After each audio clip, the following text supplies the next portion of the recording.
Isang taon daw hindi napalaban si Casimero kaya wala na daw ibubuga ito pagdating sa Luna.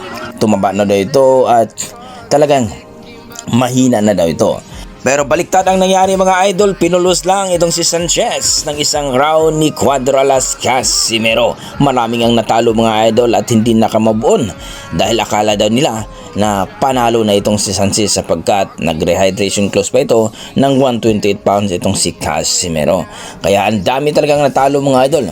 Para bang pinakain nga ba itong si Saul Sanchez dito kay Cuadralas Casimero? Kung baga ang leon ng Pilipinas. Well mga idol, alam naman natin na itong si Casimero ay hindi talaga basta-basta pag lumaban sa Luna.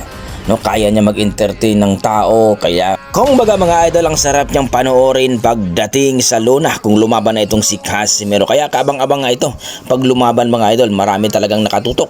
Mga haters, mga beaters at mga